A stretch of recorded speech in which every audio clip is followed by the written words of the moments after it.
This is part 2 for styling that Elvira costume to add a bit more pizzazz. You can see when she comes out of the box, she's a bit rough. And instead of straightening the entire wig, it's easier to just get a hot pot of water and you can dunk that wig in there. Don't bring it to boiling because that will cause some distortion to the cage that holds up the bouffant. Knowledge bump, technically.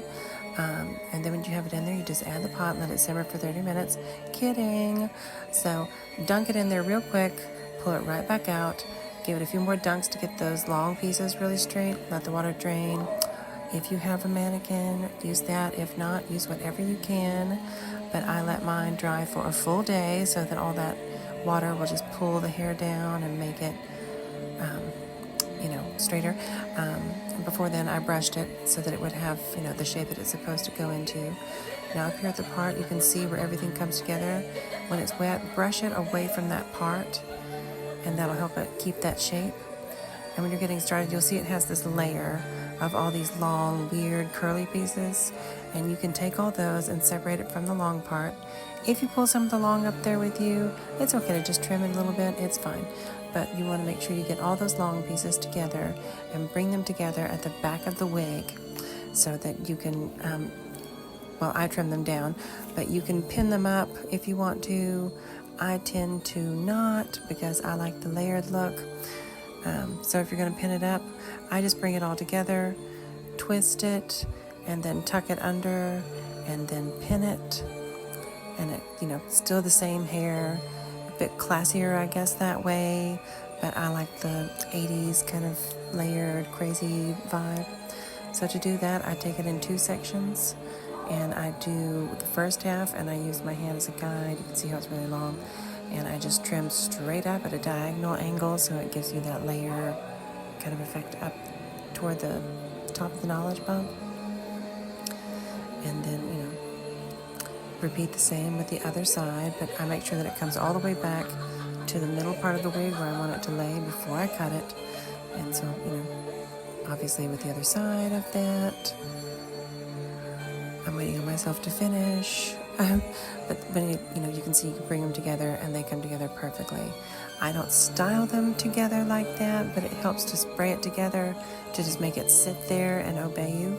And using an unbrush does really help with wigs and your own hair. Really reduces the pull and the break because, your hair will grow back. A wig does not. Once you break a wig, it is broken forever, so you may as well just trim her up. So once I have all those pieces trimmed and together, I bring it to the back of the wig, kind of, if you feel like you need to hairspray it. The enough is never enough with this hairstyle because you want it to stay in place. You do want to leave a few little pieces on the sides to come down to layer with and to cover that little earlet piece on there. But you see, I'm very liberal with the hairspray. And don't worry, gravity will bring the hairspray and the pieces down where they're supposed to. When you're waiting for that to dry, we'll pop to the front of the wig. You've got those long pieces that you notice are a little longer than the bangs. Those are those side pieces that really help cover up the lace. Just bring them to the sides, bring them in place, give her a good brush up front, and then I like to bring some pieces forward and trim them around her jawline because it's just one of the styles that she did. That's my favorite, honestly. And then on that side, I just take it, brush it out, and then just start snipping little tiny snips all the way down to create a very smooth layered effect so that it gives more shape to the front of the wig because it just, when it's front and straight like that, it's okay, but it's just uninteresting to me. And I love layers, so I do the same thing on both sides and make sure that, they're even, so use that jawline. I don't usually trim the bangs, I just make them really pointy, but if you do need to trim them very, very, very little at a time, otherwise you end up going Lydia Dietz, and this wig goes Lydia Dietz very easily, so if you mess it up, just go Lydia Dietz. So for the ends of the wig, they're a little bit frayed and kind of, split endy, so I just trim them straight on until it gets to the silky part, and that adds a lot of layers to it and makes it move a bit more naturally without that frizzy bunch at the end.